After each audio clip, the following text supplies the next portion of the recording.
ശ്രീരാമ രാമ രാമ ശ്രീരാമചന്ദ്ര ജയ, ശ്രീരാമ രാമ രാമ ശ്രീരാമഭദ്ര ജയ, ശ്രീരാമ രാമ രാമ സീതാഭിരാമ രാമ, ശ്രീരാമ രാമ രാമ ലോകാഭിരാമ ജയ, ശ്രീരാമ രാമ രാമ രാവണാന്തക രാമ, ശ്രീരാമ മമ ഹൃദി രമതാം രാമ രാമ, ശ്രീരാഘവാത്മാ രാമ ശ്രീരാമ രമാപദേ, ശ്രീരാമ രമണീയ വിഗ്രഹ നമോസ്തുതേ. നാരായണായ നമോ നാരായണായ നമോ നാരായണായ നമോ നാരായണായ നമഃ. ഭക്തിപരവശനായ സുഗ്രീവനും ഭക്തപ്രിയനോടുണർത്തിച്ചിതന്നേരം വന്നു നിൽക്കുന്ന കപീകുലത്തേക്കണിഞ്ഞൊന്നു തൃക്കൺ പാർത്തരുളേണമാതരാൽ, തൃക്കാൽക്കൽ വേല ചെയ്തിടുവാൻ തക്കൊരു മർക്കട വീരരി കാണായതൊക്കവേ, നാനാകുലാചല സംഭവന്മാരിവർ നാനാ സരിദ്വീപ ശൈലനിവാസികൾ, പർവ്വത തുല്യ ശരീരികളേവരും ഉർവീപതേ കാമരൂപികളെത്രയും, ഗർവം കലർന്ന നിശാചരന്മാരുടെ ദുർവീര്യമെല്ലാം അടക്കുവാൻ പോന്നവർ, ദേവാംശ സംഭവമാരിവരാകയാൽ ദേവാരികളെയൊടുക്കുമിരവരിനി, കേജിൽ ഗജബലന്മാരിതു ൂതാൻ കേജിൽ ദശഗജ ശക്തിയുള്ളോരുണ്ടു, യോഗിനിയും ഗുഹവാസമുപേക്ഷിച്ചു യോഗേശ സന്നിധി പുക്കാളതിദ്രുതം, ലക്ഷ്മണ സുഗ്രീവ സേവിതനാകിയ ലക്ഷ്മീശനെ കണ്ടു കൃത്വാ പ്രദക്ഷിണം, ഭക്ത്യാ സഗദ്ഗതം രോമാഞ്ച സംയുതം നത്വാ മുഹുർമുഹുസ്തുത്വാ ബഹുവിധം, ദാസീതവാഹം രഘൂപതേ രാജേന്ദ്ര വാസുദേവ പ്രഭോ രാമസയാനിധേ, കാൺമാതിനായി കൊണ്ടുവന്നേനിവിടെ ഞാൻ സാമ്യമില്ലാത ജഗൽപതയേ ശ്രീപദേ, ഞാൻ അനേകായിരം സംവത്സരം തവ ധ്യാനേന നിത്യം തപസ്സു ചെയ്തിടിനേൻ, തദ്വദ്രൂപ സന്ദർശനാർത്ഥം തപോബലമദ്യൈവ നൂനം ഫലിതം രഘൂപതേ, ആദ്യനായൊരു ഭവന്തം നമസ്യാമി വേദ്യനല്ലാരാലുമേ ഭവാനിർണയം, അന്തർബഹിസ്ഥിതം സർവഭൂതേഷ്വപി സന്തമലക്ഷ്യമാദിന്യഹീനം പരം, മായായവനികാച്ഛന്നനായി വാഴുന്ന മായാമയനായ മാനുഷ വിഗ്രഹൻ, അജ്ഞാനികളാൽ അറിഞ്ഞുകൂടാതൊരു വിജ്ഞാനമൂർത്തിയല്ലോ ഭവാൻ കേവലം, ഭാഗവതന്മാർക്കു ഭക്തിയോഗാർത്ഥമായി ലോകേശമുഖ്യമരമുഖമർത്ഥിക്കയാൽ ഭൂമിയിൽ വന്നവതീർണനാം നാഥനെ താമസീയായ ഞാൻ എന്തറിയുന്നതും, സച്ചിന്മയം തവ തത്വം ജഗത്രയേ കശ്ചിൽ പുരുഷനറിയും സുഹൃദിനാം, രൂപം തവേദം സദാ ഭാതു മാനസേ താപസാന്തസ്ഥിതം താപത്രയാപഹം, നാരായണ തവ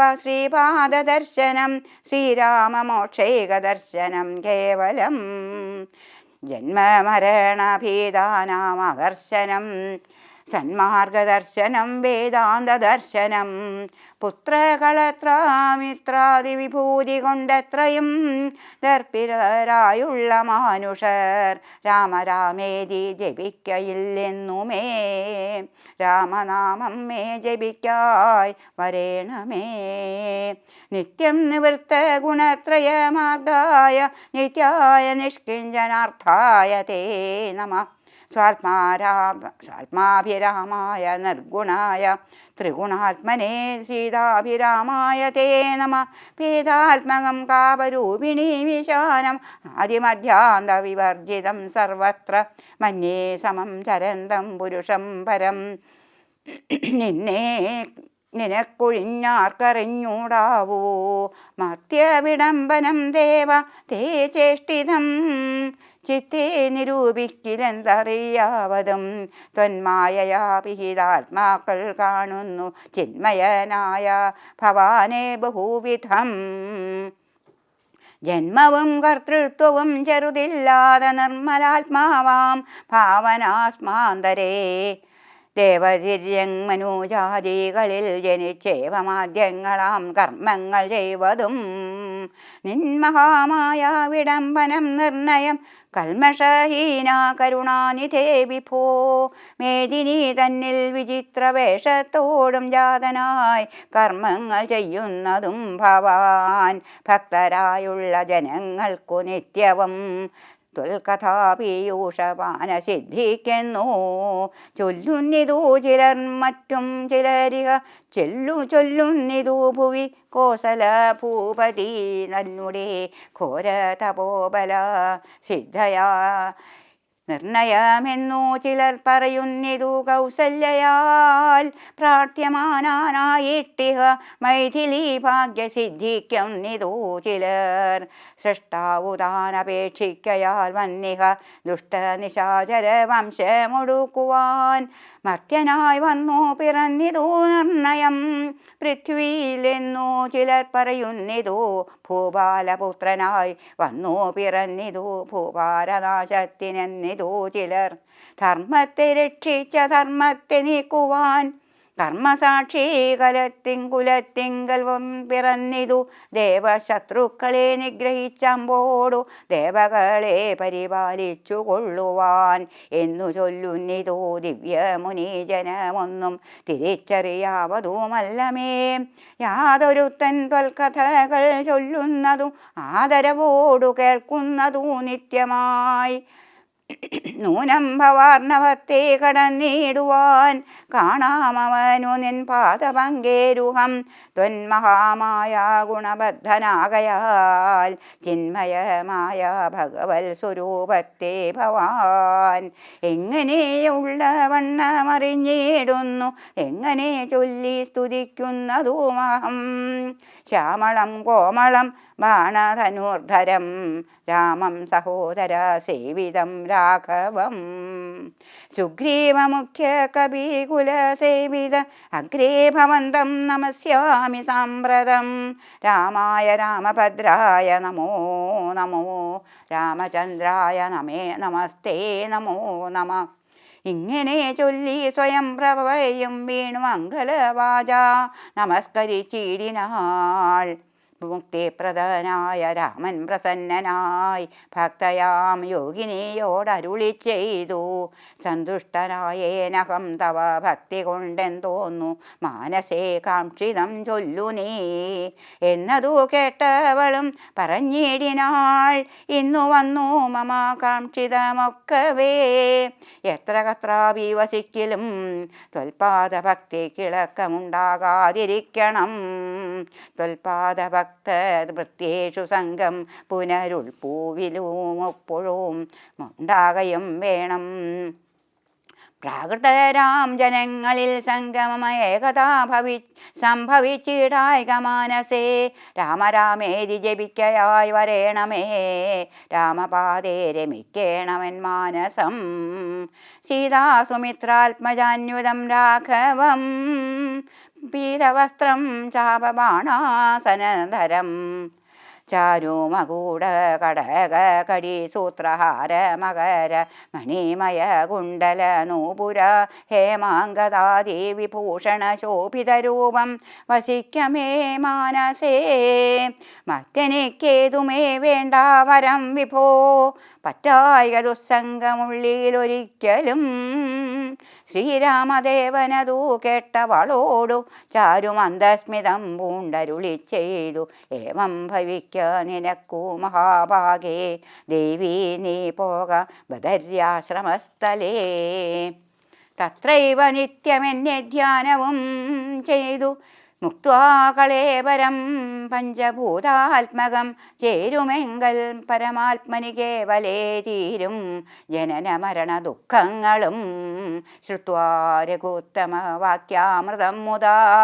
ഗത്വാ തദൈവ ബദര്യാശ്രമസ്ഥലേ ശ്രീരാമദേവനെ ധ്യാനിച്ചിരുന്നുടൻ നാരായണപദം പ്രാപിച്ചിതവ്യയം. സാമർഥ്യവും തിരുവുള്ളത്തിലുണ്ടെടോ, പ്രേമത്തിനേതും ഇളക്കമുണ്ടായി വരാ. ഹേമത്തിനുണ്ടോ നുറകേടകപ്പെടൂ, ആകയാൽ ഭീതി ഭവാനൊരു നാളുമേ. രാഘവൻ പക്കൽ നിന്നുണ്ടായി വരാ സഖേ, ശാഖാമൃഗാധിപനായ സുഗ്രീവനും.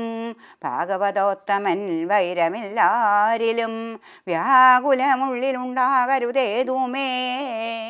നാഗാധിപാത്മജ നന്ദനാ കേളിതം, ഞാനും തവ ഹിതമത്തിങ്കൽ പ്രസക്തനല്ല. അജ്ഞാനികൾ വാക്കു കേട്ടേതും ഭ്രമിക്കൊല.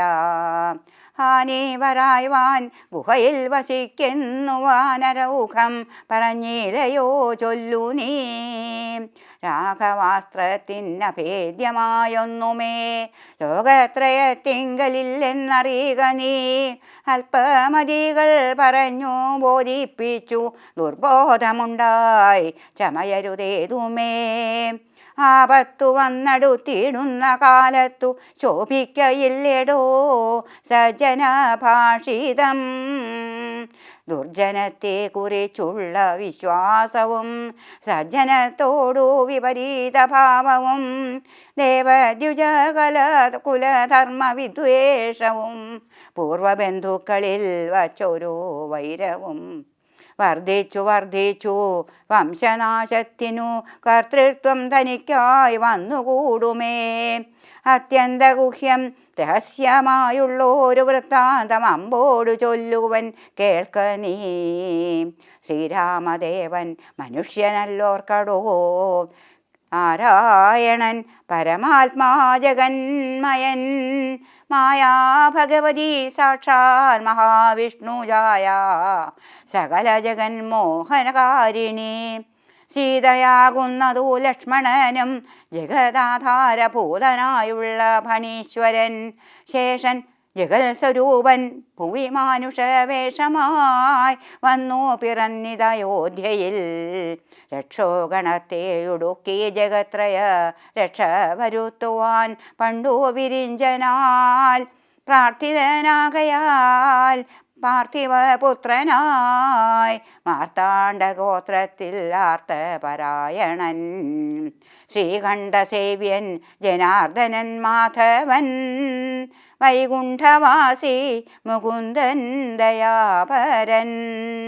മർത്യനായി വന്നിങ്ങവതരിച്ചിടിനാൻ ഭൃത്യവർഗം നാം പരിചരിച്ചിടുവാൻ.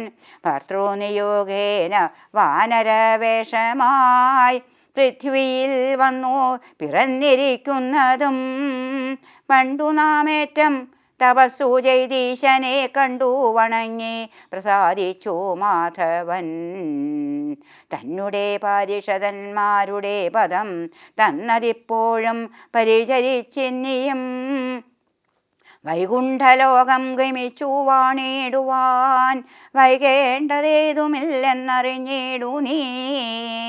അങ്കദനോടിവണ്ണം പവനാത്മജൻ മംഗലവാക്കുകൾ ചൊല്ലി പലതരം ആശ്വസിപ്പിച്ചുടൻ വിന്ധ്യാചലം ബുക്കു കാശ്യപി പുത്രിയെ.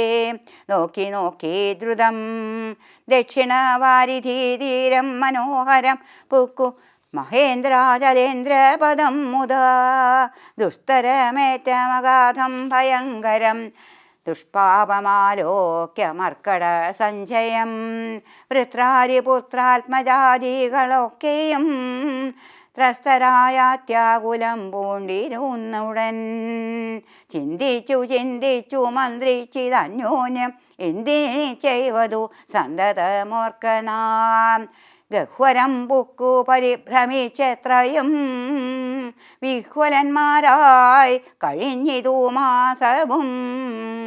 തണ്ടാരിൽ മാതിനെ കണ്ടീല നാം ദശകണ്ഠനെയും കണ്ടു കിട്ടീല കുത്രചിൽ സുഗ്രീവനും തീഷ്ണദണ്ഡനത്രേ തുലോം നിഗ്രഹിച്ചിടും അവൻ നമ്മെ നിർണയം. ക്രുദ്ധനായുള്ള സുഗ്രീവൻ വധിക്കയിൽ നിത്യോപവാസേന മൃത്യു ഭവിപ്പതു മുക്തിക്കു നല്ല നമുക്കു പാർത്തോളമെന്നിത്തം നിരൂപിച്ചുറച്ചു കപികൂലം.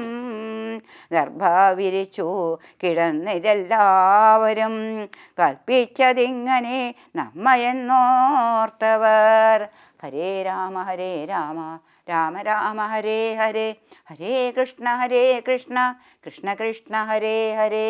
കൂജന്തം രാമ രാമേതി മധുരം മധുരാക്ഷരം ആരുഹ്യ കവിതാശാഖാം വന്ദേ വാൽമീകി കോകിലം.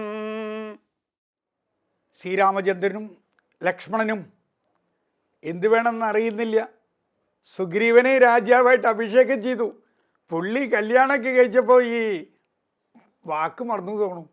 സീത അന്വേഷിക്കാൻ വേണ്ടി പോകേണ്ടതല്ലേ, ഒരനക്കൂല. അങ്ങനെ പറഞ്ഞപ്പോഴാണ് ഒരു ദിവസം സുഗ്രീവൻ പ്രത്യക്ഷപ്പെടുകയാണ്. അപ്പോൾ തീരുമാനിച്ചു, ഹനുമാനുണ്ട്. അപ്പോൾ വാനരന്മാർക്കൊക്കെ സുഗ്രീവൻ ഭയങ്കര കൃത്യനിഷ്ഠമുള്ള ആളാണ്. സുഗ്രീവന് ശരിക്കും പറഞ്ഞാൽ ഭൂമിശാസ്ത്രം മുഴുവൻ അറിയാം. ഇന്ന ഭാഗത്ത് ഇന്ന ആളാ ഭരിക്കണ, കേരളം ഇന്നാട, കർണാടക, ആന്ധ്ര, ഒറീസ, ആ ഭാരതത്തിൻ്റെ കംപ്ലീറ്റ് ഭൂമിശാസ്ത്രം പഠിച്ച ആളെന്നെ സുഗ്രീവൻ. സുഗ്രീവനെ കണ്ടുപിടിക്കണം ഇന്നത്തെ ഈ മന്ത്രിമാരൊക്കെ എന്ന് ഞാൻ പറയാം. അത്ര കൃത്യനിഷ്ഠമുള്ള ആളാണ്. അപ്പോൾ 4 വിഭാഗമായിട്ട് മറക്കടന്മാരെ തിരിച്ചു, 10,000 ആൾക്കാരല്ലേ, തിരിച്ചു ഓരോ പാർട്ടി 5000 ആൾക്കാരെ. തെക്കോട്ട് പ്രത്യേക ആൾക്കാരെ, അതിൽ ഹനുമാൻ, അങ്കദൻ, അങ്ങനെയുള്ള ആൾക്കാരൊക്കെ തെക്കോട്ട് വിട്ടു. അപ്പോൾ ഇവരിങ്ങനെ ആർത്തി വിളിച്ച് പോകുമ്പോൾ പെട്ടെന്ന് ഭയങ്കര ദാഹം, അവർക്ക് ഭയങ്കര ദാഹം, സഹിക്കാൻ പറ്റില്ലാത്ത ദാഹം. അപ്പോഴാണ് പക്ഷികളിങ്ങനെ പറന്നുകൊണ്ട് അവരുടെ ആ ചിറകിലൂടെ ഇങ്ങനെ വെള്ളം ഉറ്റിറ്റ് വീണ് കണ്ടത്. അപ്പോൾ തോന്നി ഇവിടെ എന്തോ വെള്ളമുണ്ടെന്ന് ഉറപ്പാണ്. ആ സമയത്താണ് ഞാൻ കഴിഞ്ഞ എപ്പിസോഡിൽ പറഞ്ഞ മയിൽ വന്ന് പ്രത്യക്ഷപ്പെടുന്നതും ഇവർക്ക് വഴി കാണിക്കുന്നതും. അങ്ങനെ ഇവർ അവിടെ ചെന്നു. ഹനുമാൻ ചെന്നപ്പോൾ സുന്ദരിയായ ഒരു സ്ത്രീ അവിടെ വന്നു. ആരാ ചോദിച്ചു. അപ്പോൾ പറഞ്ഞു, ഇന്ന ആളാണ്. അതായത് ശ്രീരാമചന്ദ്രനും കൂട്ടിലെത്തിയിട്ടുണ്ട്, സീതാദേവിയെ അന്വേഷിച്ച് പോവുകയാണ്. അപ്പോൾ വെള്ളം കുടിക്കാനായിട്ട് സ്ഥലം അന്വേഷിച്ച് നടക്കുമ്പോൾ ഇവിടെ വന്ന് പെട്ടതാണ്. അപ്പോൾ വേഗം ഹനുമാനെ അവരകത്തേക്ക് കൊണ്ടുപോയി. അത് ഹേമയായിരുന്നു, സുന്ദരി. ശാപം മേറ്റുകൊണ്ട് അവിടെ കഴിയുന്ന ഒരു സുന്ദരിയായി ഹേമ. ആ ഹേമയുടെ പുത്രി തന്നെയാണ് ആര്? നമ്മുടെ മണ്ഡോദരി. ആ ശ്രീരാമചന്ദ്ര പ്രഭുവിൻ്റെ ആ പാദസ്പർശം നിമിത്തം അവിടെ എത്തിപ്പെട്ടാൽ ഹേമ തിരിച്ച് മോക്ഷപ്രാപ്തി നേടും തന്നെയാണ് പറഞ്ഞിരിക്കുന്നത്. അപ്പോൾ ഇത്തരം കഥകളിലൂടെ നാം മനസ്സിലാക്കുന്നത് ഇവിടെ ശ്രീരാമചന്ദ്രൻ അവിടെ എത്തിയേ തീരൂ. കാരണം ഇനി ഇവിടുന്ന് അങ്ങോട്ട് നിയന്ത്രിക്കുന്ന ആരാ? ഹേമയാണ്. അവിടെ വേറെ ഒരൊറ്റ ആൾക്കും അവിടെ പ്രവേശിക്കാൻ സാധിക്കില്ല. അവരെ സംബന്ധിച്ചിടത്തോളം അവർക്ക് മാത്രമേ എന്തും ചെയ്യാൻ അധികാരമുള്ളൂ. അതായത് ഈ ജീവിതത്തിലെ ലക്ഷ്യം മുന്നിൽ കണ്ട എല്ലാവർക്കും തന്നെ എത്തേണ്ട സ്ഥലത്ത് എത്താം എന്നുള്ളത് ഇവിടെ കാണിച്ചു തരുന്നതാണ്. അങ്ങനെ അവരെ കണ്ടു, ദാഹമൊക്കെ തീർത്തു.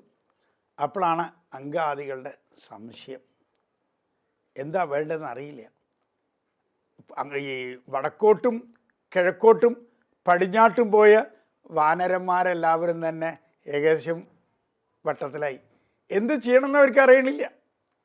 കാരണം സുഗ്രീവൻ ഇത്ര ദിവസത്തിനുള്ളിൽ നിങ്ങൾ തിരിച്ചെത്ര സീതാദേവിയെക്കുറിച്ച് അന്വേഷിച്ച് നിങ്ങൾ ഇവിടെ എത്തിയില്ലെങ്കിൽ വധശിക്ഷ അവർക്ക്. നല്ല പേടിൻ്റെ വാനരന്മാർ അവരൊക്കെ തിരിച്ച് എന്ത് ചെയ്യണമെന്നറിയാത്ത അവസ്ഥയിൽ ഒരു ഭാഗത്ത്, തെക്കോട്ട് പോയ ആൾക്കാരോ വീണ്ടും ഇവിടെ അന്വേഷിച്ച് പോണ ഒരു സംവിധാനം. അപ്പോൾ ഇതിൽ നിന്നല്ല ഓരോ കഥയിൽ നിന്നും നമ്മൾ ഓരോന്നെടുക്കുന്നുണ്ട്. ഇപ്പോൾ അതുപോലെ ഞാൻ ഇവിടെ ഈ ശരിക്കും പറയാൻ ഉദ്ദേശിച്ചത് എന്താ വെച്ചാൽ, ഈ ദാഹജലം ലഭിക്കാൻ വേണ്ടി മാത്രമല്ല, വിഷ്ണു പൂജയ്ക്ക് ഇവിടെ മയിൽപ്പീലി വേണം എന്നുള്ളൊരു കഥ കൂടി അവിടെ വരുന്നുണ്ട്. അതിനുശേഷമാണ് വിഷ്ണു പൂജയ്ക്ക് മയിൽപ്പീലി നിർബന്ധം. അതായത് ഈ മയിൽപീലി അലവട്ടുണ്ടാക്കി വീശുന്നതിൻ്റെ ഉദ്ദേശം. അതുപോലെ വെഞ്ചാമരമുണ്ട്. എന്തിനാ വെഞ്ചാമരം വീശുന്നറിയോ? ബദരീനാഥിലെ ശ്രീകൃഷ്ണ ഭഗവാനെ പണ്ട് പൂജിച്ചിരുന്നത് നേപ്പാളി സന്യാസിമാരാ, ബുദ്ധസന്യാസിമാർ.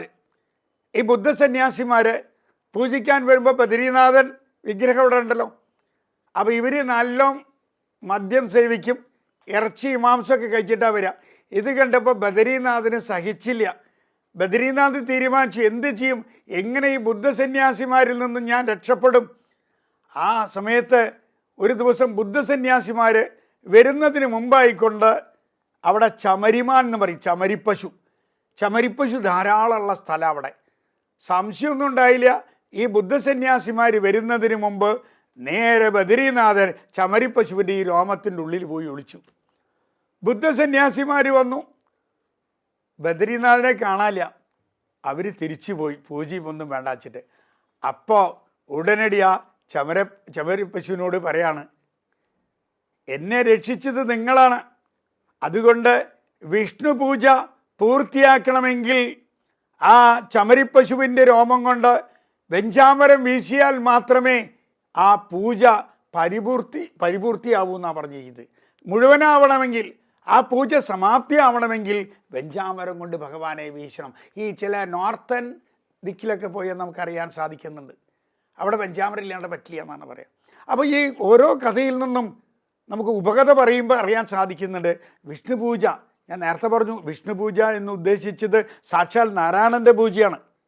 ആ നാരായണൻ വിഷ്ണുവിലൂടെ അവതരിച്ചു എന്ന് മാത്രമേ ഉള്ളൂ. വിഷ്ണു ഉള്ളൊരു ആ വിഷ്ണു എന്ന് പറയുന്ന ആ ഗുഹയിലൂടെ വന്നു എന്ന് തന്നെ നമുക്ക് വേണമെങ്കിൽ പറയാം. അപ്പോൾ ആ നാരായണൻ്റെ പൂജയ്ക്ക് എന്ത് വേണം? എപ്പോഴും വേണ്ടതാണ് ഈ വെഞ്ചാമരം, ഈ വീശൽ. കാരണം പാലാഴിയിൽ പൊക്കു ആ നാരായണൻ, അദ്ദേഹം ആദ്യമേ നമുക്ക് സൃഷ്ടിയിൽ തന്നെ നമുക്കറിയാൻ സാധിക്കും. സൃഷ്ടിയിൽ ആദ്യം എന്താ ഉണ്ടായത്? ഈ ബ്രഹ്മാവാണല്ലോ. ബ്രഹ്മാവ് എവിടെയാ? ആ വിഷ്ണുവിൻ്റെ നാഭിയിൽ നിങ്ങോട്ട് വന്നു. നാഭിയിൽ നിങ്ങോട്ട് വീണപ്പോൾ മൊത്തം ഇരുട്ട്, ആരുമില്ല, ആകെ ഇരുട്ട്, ഒന്നും കാണാനുമില്ല. ചുറ്റും നോക്കി, നമ്മൾ ആലോചിച്ച് നോക്കി, ഇരുട്ടത്തെ റൂമിൽ വന്ന കുറച്ച് നേരം ഇങ്ങോട്ട് വന്നപ്പോൾ ഒരു താമരപ്പൂ കാണുക. താമരപ്പൂ കണ്ടപ്പോൾ ബ്രഹ്മാവ് അങ്ങോട്ട് ചെന്നു. ആ താമരപ്പൂവിൻ്റെ എതളും ഇങ്ങോട്ട് നോക്കി, ഒന്നും കാണാനില്ല. നേരെ ആ തണ്ടിലൂടെ താഴോട്ടിറങ്ങി, ഒന്നും കാണാനില്ല. വീണ്ടും പുറത്തു വന്നപ്പോൾ എന്ത് ചെയ്യണം എന്നറിയുന്നില്ല. അപ്പോഴാണ് ഭഗവാൻ, ആദ്യത്തെ ഗുരുനാഥനാണ് ബ്രഹ്മാവ്. ബ്രഹ്മാവിൻ്റെ പറഞ്ഞു കൊടുക്കുകയാണ്, ടിക് ടിക് ടിക് ടിക് എന്ന് തൻ്റെ ആ ബ്രഹ്മാവിൻ്റെ ആ മനസ്സിനെ അടിക്കുകയാണ്. ടിക് ടിക് എന്നല്ല ശരിക്ക്, അത് ഇന്നത്തെ ഈ ഹാർട്ട് ബീറ്റിങ് പറഞ്ഞു. ശരിക്ക് തപ തപ തപ തപ എന്നാണ്. തപ തപ തപ. ബ്രഹ്മാവ് ഇങ്ങനെ മനസ്സിൽ ഓർക്കാൻ തുടങ്ങി. അപ്പോഴാണ് തപസ്, അങ്ങനെ തപസ് ചെയ്യുക. ആ തപ തപ തപ എന്നാണ് സായിപ്പുമാർ എന്താക്കിയത്, ടിക് ടിക് എന്നുള്ള ഹാർട്ട് ബീറ്റ്. അങ്ങനെ ബ്രഹ്മാവ് തപസ് ചെയ്യാനുള്ള ശ്രമമായി. അപ്പോൾ നോക്കുമ്പോഴാണ് ബോധം വന്നത്. ബ്രഹ്മാവിൻ്റെ ആ ഹൃദയത്തിൽ ഉപദേശിച്ചു കൊടുക്കുകയാണ് ഭഗവാൻ സൃഷ്ടി. അങ്ങനെ ആ സൃഷ്ടിയുടെ ആരംഭം. ബ്രഹ്മാവ് ചുറ്റും നോക്കുമ്പോൾ ഈ ബ്രഹ്മാവിൻ്റെ ഈ വിഷ്ണുവിൻ്റെ നാഭിയിലെ പൊക്കിൽ കൊടി പുറത്താണല്ലോ, നമുക്കുള്ളില ആ താമര പോലെ കിടക്കുന്ന, വളഞ്ഞു കിടക്കുന്ന ആ പൊക്കിൽ കൊടി കൂടിയാണ് ആര് വീണത്? ബ്രഹ്മാവ് വീണ്. അപ്പോൾ ബ്രഹ്മാവ് ചുറ്റും നോക്കുമ്പോൾ അനന്തൻ്റെ മുകളിലേക്കാണ്. ബ്രഹ്മാവ് നോക്കുമ്പോൾ നേരെ നാരായണൻ കൂടെ ഇറങ്ങിച്ചെന്നു, ഒരു ഷെയ്ക്കൻ്റെ കൊടുത്തു, പോയി സൃഷ്ടിക്കുക എന്നാണ്. അന്ന് മുതലാണ് സൃഷ്ടി തുടങ്ങിയത്. ആ സൃഷ്ടിയുടെ ആരംഭം അങ്ങനെയാണ്. അപ്പോൾ ഇതെല്ലാം നമ്മൾ മനസ്സിലാക്കേണ്ടതാണെങ്കിൽ, ഓരോന്നും 5000 വർഷങ്ങൾക്ക് മുമ്പ് സന്യാസി ശ്രേഷ്ഠന്മാർ ഇത് എഴുതി വെച്ചത് എന്തിനാണെന്നറിയോ? ഇന്നത്തെ തലമുറയ്ക്ക് ഉപകരിക്കാൻ വേണ്ടിയാണ്. അതിൻ്റെ ഓരോ തത്വങ്ങളും നമ്മൾ മനസ്സിലാക്കണം. നിത്യജീവിതത്തിൽ അതിൽ നിന്നും പഠിച്ചിട്ടുള്ള പാഠങ്ങൾ നമ്മൾ പ്രയോജനപ്പെടുത്താൻ വേണ്ടിയാണ് ഇതെല്ലാം പറയുന്നത്. അപ്പോൾ ഈ രാമായണ പുണ്യമാസത്തിൽ നിങ്ങൾക്കെല്ലാവർക്കും തന്നെ ശ്രീരാമചന്ദ്ര പ്രഭുവിൻ്റെ അനുഗ്രഹം ഉണ്ടാവാൻ വേണ്ടി ആത്മാർത്ഥമായി പ്രാർത്ഥിക്കുന്നു.